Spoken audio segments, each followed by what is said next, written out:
halo.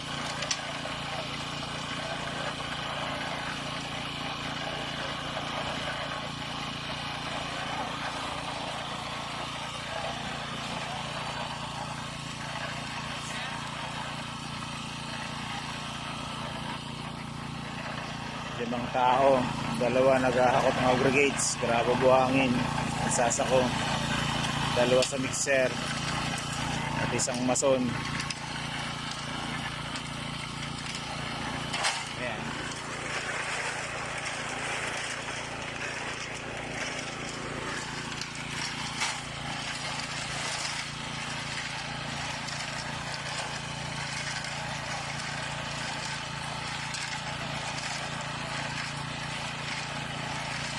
Meters ang lapad, 27 meters ang haba.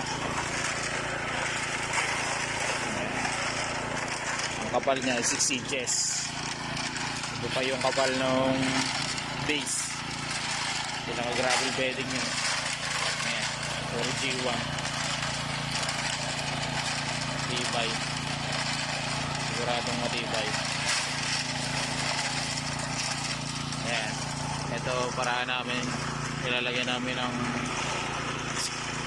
tawag natin dyan, tawag nila dyan ay kamot, para maganda ang kapit sa gulong, hindi siya magiging madulas sa sakyan.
Paraan namin, ginagawa niya para mawala yung air pocket sa loob kahit walang vibrator. Tinatamper naman namin ng ganyan, bukod sa pampantay na siya, tatanggal pa yung air pocket.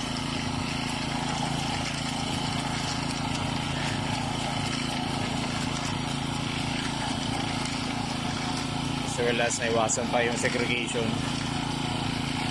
Sinabi natin segregation, yung paghihiwalay ng graba sa, yung pagpapailalim ng graba sa buhos. Ayan, naiwasan. Siguradong nakikitama natin yung mixing ratio nya. Tendency kasi minsan dun sa vibrator, kapag napababad siya, is pumapailalim yung graba masyado, wala sa gitna ng thickness ng ating slab, ng ating kalsada. Nasa ibabaw lang kaya halos puro buhangin ng semento. Ito matibay naman siya, pero mas matibay kapag naman tama ang proportion o mixing ng ating bago siya tumigas, ating konkreto.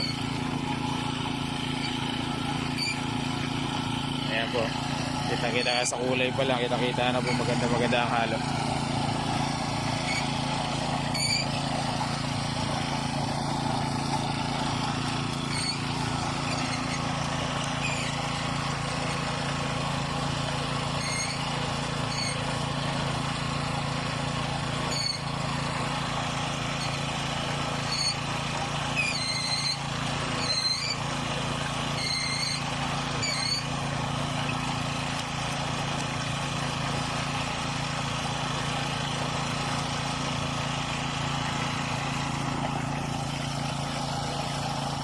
Lester, si Lester, si Efren, yung aking nagsasako doon at nagdadala ng aggregates. Ayun naman, yung kumukuha po ng tubig, si Jerwin. Ito po nakasando, ito po si Jeffoy. Ito naman nakaubad si Mark. Ayan. Titibay ng katawan, galing sa trabaho.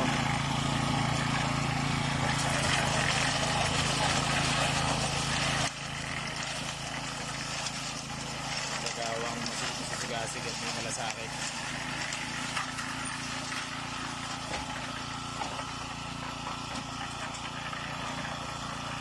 Gagaling at mga madidiskarte yung mga magagawa.